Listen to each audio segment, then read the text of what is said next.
is a Christmas story. Even Santa's feeling the pinch. Where hardship is carved into life. I nearly died of a heroin overdose. But where people work together to make sure Christmas happens. It's places like this that keep me and my family going. Even when the support around them fails. It's hard, and it's hard to see your community suffer. So hurry down the chimney We came to Inham Nook in Chillwell, a few miles from the centre of Nottingham, last summer, and now we've come back for Christmas. And the pressures to get the presents, the tree, the dinner, they're conversations that people have been having for years. But this Christmas feels the bleakest in some time. Everything just feels a lot more challenging this year, and it's the cost of living that's the main reason behind that.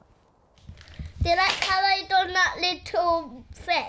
Oh, yeah. That's beautiful. That's really good. At 23, Medea has a lot on her plate right now, with work as well as looking after her kids and stepdaughter. How does this Christmas feel compared with last Christmas? You could say maybe the Christmas magic is not there as it used to be. Like... Yes, it is. You still want the decorations, the food. I would say, like, our main goal is just trying to keep a roof over our heads, which even in this day and age, it is hard, isn't it? Especially when you've got quite a few kids. What about energy costs as well? I don't put the heating on a lot to save my gas. Obviously it's cold now, so I'll put it on at night time, but like through the day, I would just like put dressing gowns on the kids and like, yeah, blankets and things, because when you have your heating on all the time, it just goes so fast. You gave me a lot of things. Across the country, more than 860,000 children are living in households that can't afford essentials this year.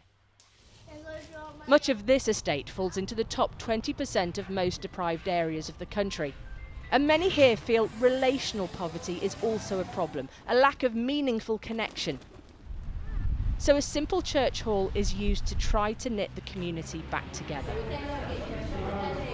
Every week, it gets transformed into a food club run for the community by the community and led by Geraldine, who we met last summer. One box is £7.70. People pay £1 to be part of it and then a small sum to get a large box of food. December is always the busiest. With people talking to you and opening up to you, what's the sort of emotional side of Christmas? It's very distressing for some, well, for most, especially those that have got young ones as well. Even those that are on their own, you know, they just don't know what to do, what to be able to do first. It's hard, and it's hard to see your community suffer. If you'd told John a year ago he'd be relying on a food club, he wouldn't have believed you. But after a spike in his diabetes, he was out of his job as a coach driver.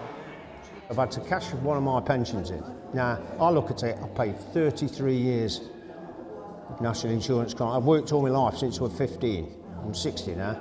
And I look at it, I had no choice because I've got a mortgage to pay, I've got bills to pay. You cannot claim any benefits, and I think the system is slightly broken. Labour came into power saying it would help communities like these, announcing plans like removing the two-child cap, promising to lift more than 500,000 children out of poverty. But families who aren't feeling the benefits yet aren't likely to give the government any credit because they're still just trying to survive. It's places like this that keep me and my family going. I've walked out of here today, spent £8, and it'll fill my cupboard for the week. How's everyone feeling at this Christmas? I don't feel Christmassy at all, but I've got to for my kids. I'm dreading it. What are your fears, I suppose, for your My kids not with my kids waking up to nothing. It's this kind of relative poverty where incomes are far below the average that can eventually spiral out of control. We went to meet Paula and her mum Sarah later that night. I think it was like 1999 or 2000 it opened. Sarah's now a youth worker and they're back together in their relationship as mother and daughter. But it wasn't always like this. For 20 years, Sarah was using heroin, Paula was in care and later had spells on the streets. Right, what do you fancy? I just fancy chips for me too. They say poverty exacerbates what families like theirs go through. Thank you. Thank you. Bye, thank you. A lot of my friends now from that friend group, most of them are dead. I nearly died of a heroin overdose. I thought the ambulances came out, found me, my lips were grey, but I didn't understand that my heart had actually stopped beating.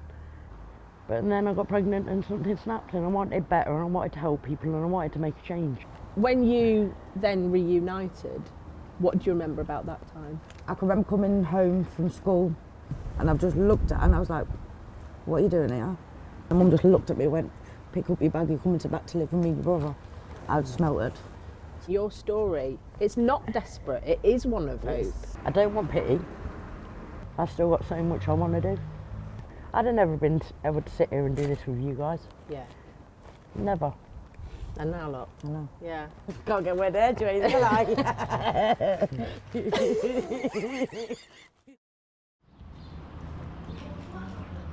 Christmas exacerbates the layers of pressure that already exist. So it's the cost of food, rent, heating, trying to do a Christmas on top of all of that, and the mental health strain that comes as a result.